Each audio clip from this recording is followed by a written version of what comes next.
The games to see, the players to watch.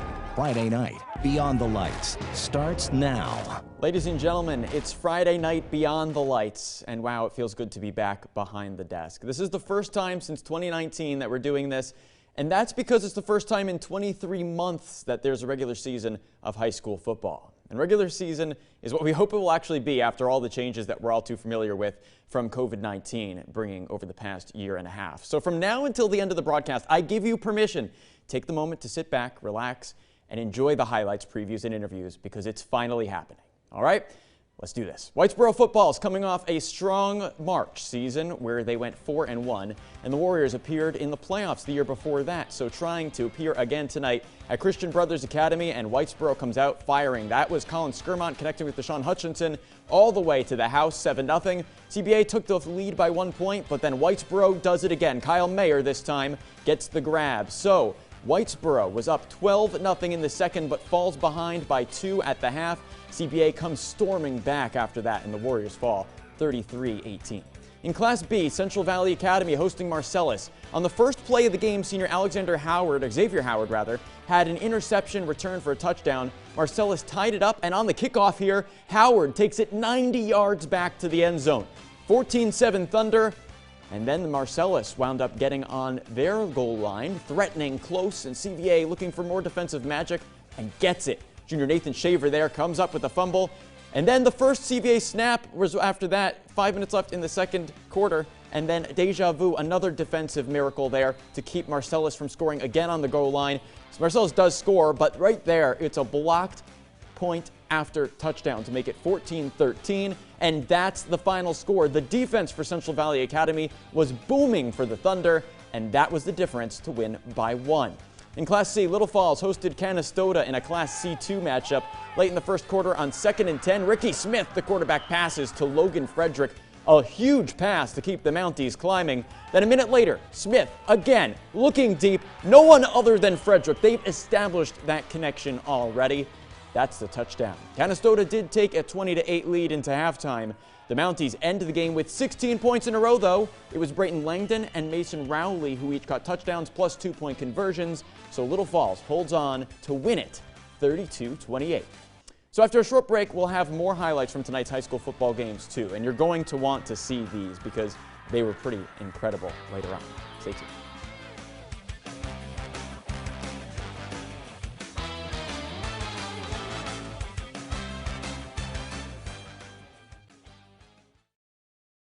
You're watching Friday Night Beyond the Lights on WUTR. Notre Dame football has had its fair share of struggles over the past few seasons, and the Jugglers lost in the Class C sectional semifinals back in 2018. Since then, have lost a total of 13 games in a row. 0-8 in 2019, 0-4 this past March. But with a new head coach, a new playbook, and also a new culture, Notre Dame's looking to turn things around this year. The Jugglers opened the season at Bishop Ludden. Heading out to Bishop Ludden now, you see passes by Chris Kelly. He's the quarterback taking over. He's a senior. He's been with the team, one of a few who have been there. The team also got a bunch of players from Frankfort Schuyler because their new head coach, Pat Fercola, was an assistant at Frankfort Schuyler for multiple years, 14 years actually. Won this Section 3 Class D championship back in 2019 under head coach Jeff Legace. Frankfort Schuyler not playing this year, but Fercola had already been part of the Jugglers team earlier in March for the 2020-2021 season. So some offense going there for the first downs, but what Notre Dame really needed with their new winning culture was more touchdowns to get those W's. Tonight, they lacked a bunch of those. They do score 10 points, so that's a good start, but unfortunately the defense needed to hold a little stronger as the Jugglers dropped the balls 68-10. Adirondack opened this Class D season at Onondaga Wildcats. Defense was strong there. And in the third, the pitch is fumbled, so it picks it up. Ray Hennessy pounces on the ball, and he winds up turning the ball over. So Adirondack racing out to a 34-0 halftime lead, starting off strong, pretty comfortable. They add to it after that, too. Brett Sanford then slings it out to Chris Taffner, who takes it 46 yards for 6 more points. Adirondack breezes past Onondaga on this cool night. They had a little bit of a breeze, too. 47-6 is the final score. Sequoia Valley was originally set to be a Class D team, but dropped to 8-man after low numbers of participation. About 17 members showed up on the first day of practice. That's the first play of the games. Andrew Walkner for Sequoia fakes the handoff and runs it all the way from the 40, puts them on top 6-0 early. Mid-second quarter, Walker receives the ball and runs it from the 40-yard line. So another long play, 2/3 of the field at a time here. Big averages for yardage. Puts Sequoia up 14-8 at the half after the 2-point conversion was good again. Sequoia then fell behind 24-22. But check out this interception. You'd think there would be a tackle there, but you never know what's going to happen in sports. That's why we play the games. We don't just look at the paper and do predictions. It's fun for pregame shows and everything, but you've got to play. Takes it all the way home. It makes it 28-24. Sequoia Valley, they never looked back. Sequoia Valley had 3 interceptions in the game, that big one plus 2 more, and scored 20 points in a row to end the game and win it 42-24 final. Coming up, we'll have previews of college football games that are coming up this weekend, including an interview with Hartwick College head coach Mark Carr. So don't touch the remote.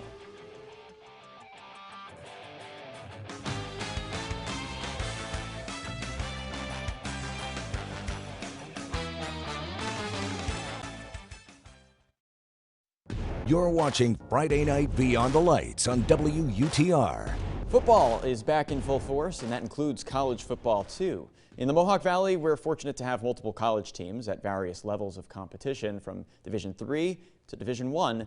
So there's always something exciting going on whichever way we look. And that's what head coach Mark Carr of Hartwick College football in Oneonta says the main emotion is right now for his team.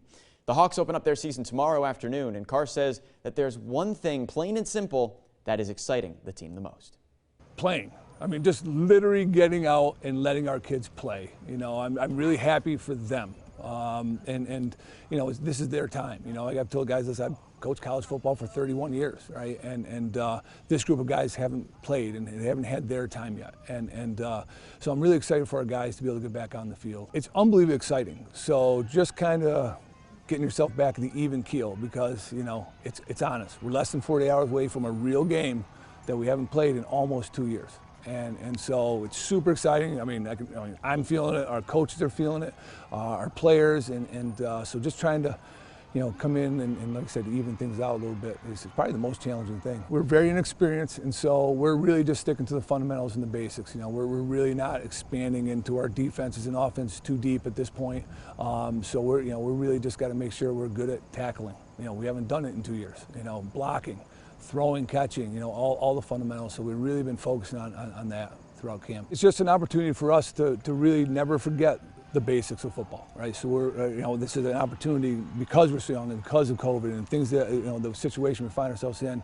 We're just taking it as a great opportunity to get back to the basics of football. We're hungry. Again, we're not super experienced, but we got a great group of guys who are super conscientious, and they're great to work with. And they're really hungry and excited to get back out in the field. And so camp has been great. The guys have worked extremely, extremely hard.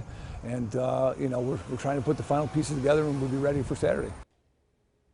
Hartwick College football opens its season tomorrow, hosting Alvernia at 1 p.m. Also in the Empire 8 Conference, Utica College is coming off a Week 1 win. Pioneers play at Keene University in New Jersey at 1. And in Division I football, Colgate plays a non-conference game hosting Stony Brook at 1 p.m.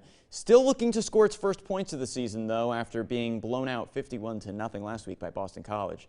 Syracuse football aims to start 2-0, and if the Orange do that, that would already be more wins than all of last season when SU went 1-10. Syracuse hosts Rutgers at 2. Coming up after a quick break, I'll preview all the games that you can actually watch this weekend right here on WUTR and also on our sister station, WFXV, Saturday and Sunday. College, NFL, baseball too. That's coming up next.